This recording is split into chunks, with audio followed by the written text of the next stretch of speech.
Trump promised to end the war within 24 hours of his election, and his peace plan has recently gotten leaked, and just about everybody hates it. But who is the one person who genuinely appreciates Trump's so-called peace proposal?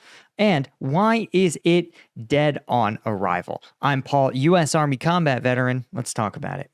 Okay, so the Wall Street Journal leaked Trump's peace plan, and here's the contours of it.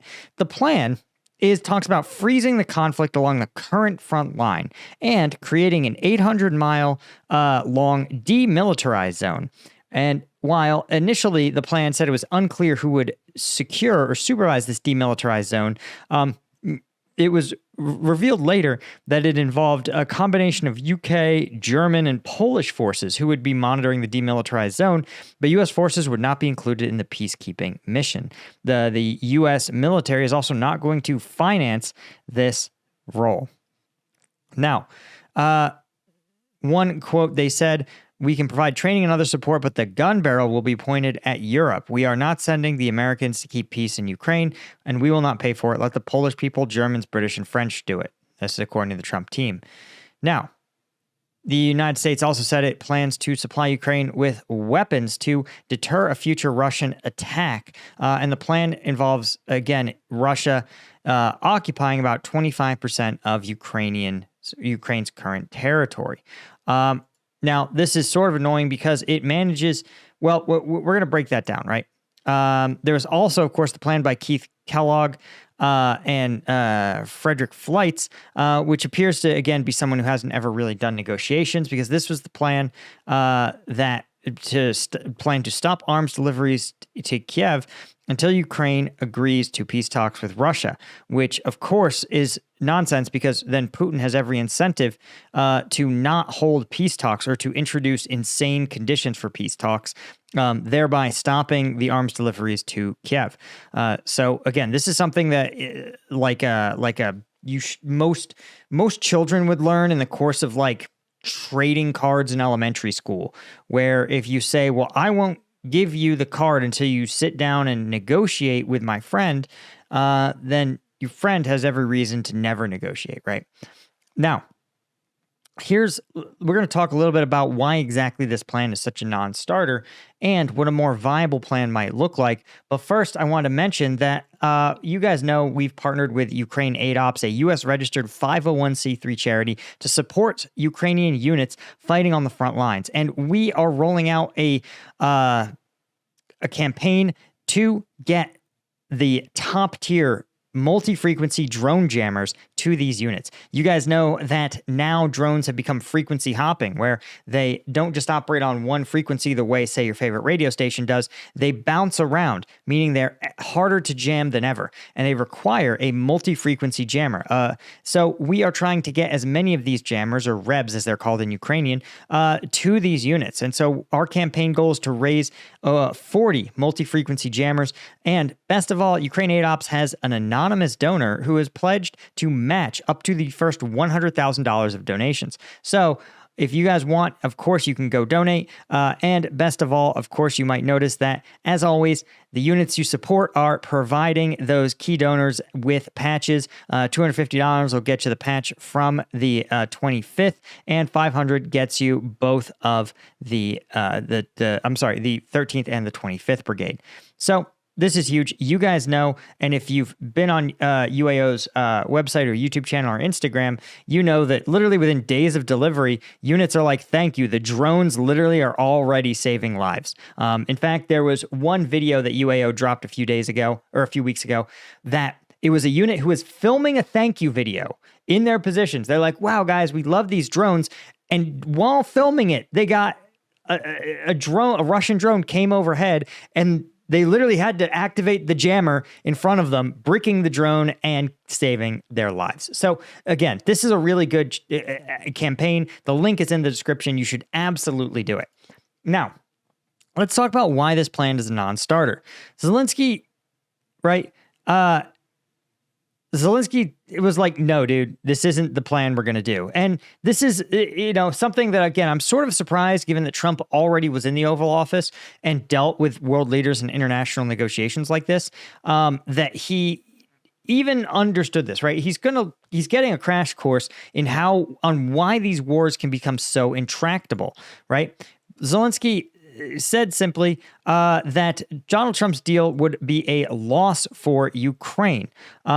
And just because he wants things to end rapidly, as almost everyone does, but it doesn't mean it's going to happen that way, right? We'd all prefer to see the war end and reach a resolution quickly, so that no more people have to get killed, but not at an expense of an emboldened Russian victory. Because in the longer term, at least for the United States and the West, Putin can't walk away from this with a complete victory, and that is unfortunately one of the things that would likely happen in this case, right? Now, here's the problem, right? Here's the issue with his peace proposal, is that Putin has a set playbook, right? And so in the peace proposal, something that wasn't addressed, that's really important to address actually, was that it included or it was addressed here. One of the plans says that Ukraine will be forbidden from joining NATO for 20 years. And there's a huge problem with that, right? And it's Putin's willingness to subvert democratic processes, right? So we know that in a country, Moldova is the most recent example, literally just a few weeks ago, Putin and the Kremlin literally backed candidates. They were actually buying votes. They had agents from this Kremlin, again, I'm still using the word Kremlin affiliated.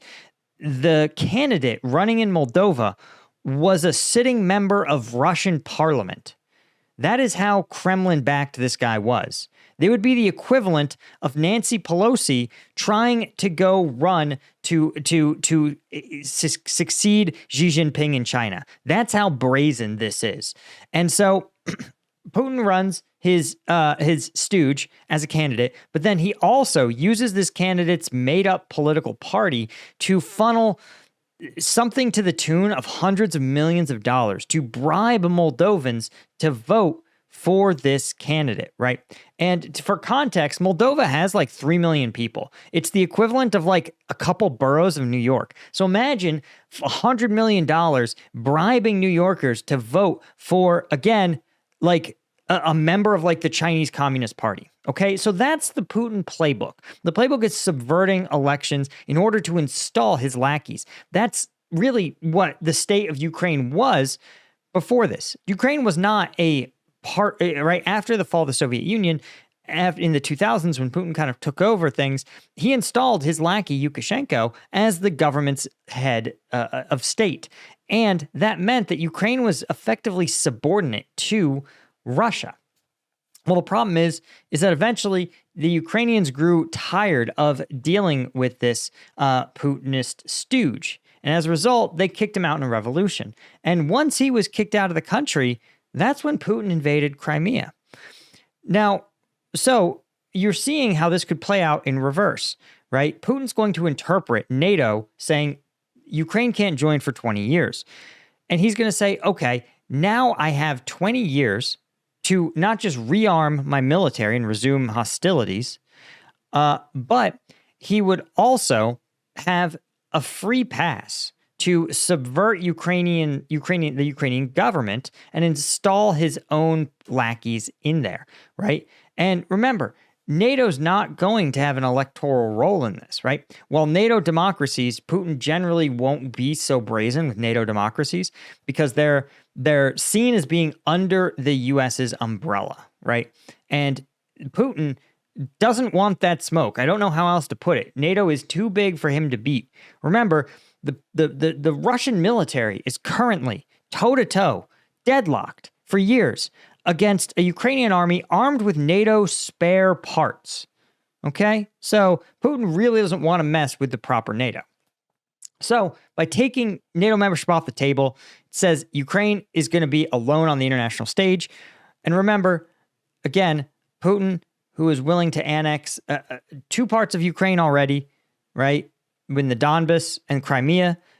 And so what makes them think that they're not just going to wait another 8 years and reinvade, or again, more likely subvert the entire Ukrainian political system to turn them into like a Belarus, right? A Russian proxy.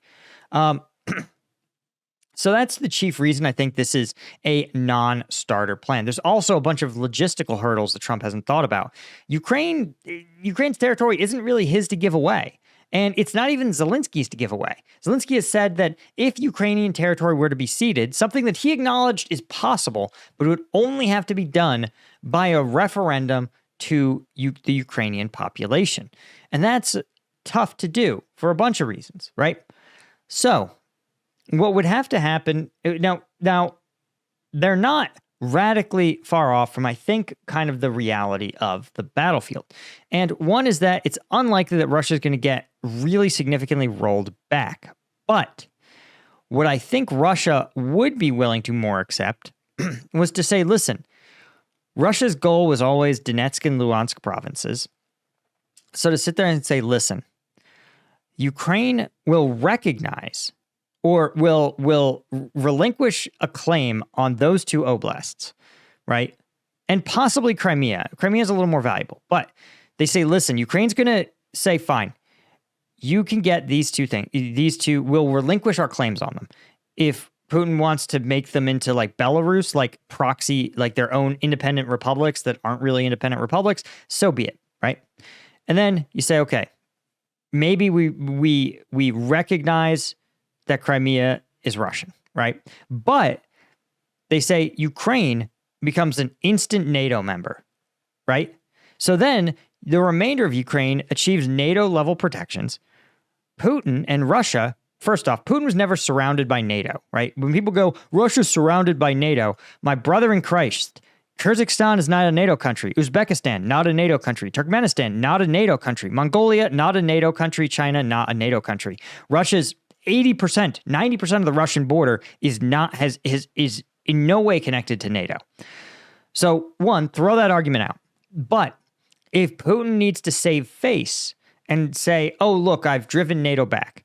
Well, now he has his two independent republics sitting on his border. He gets to say, look at me, Russian public. I drove NATO encroachment back or whatever.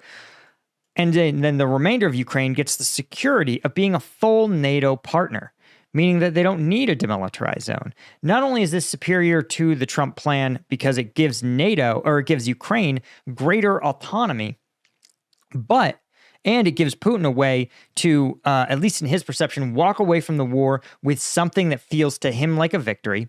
But NATO membership, it actually would mean that Ukraine would be paying into the NATO coffers. Under Trump's system, remember, under Trump's proposal, the United States would continue to provide training and military support to the Ukrainians.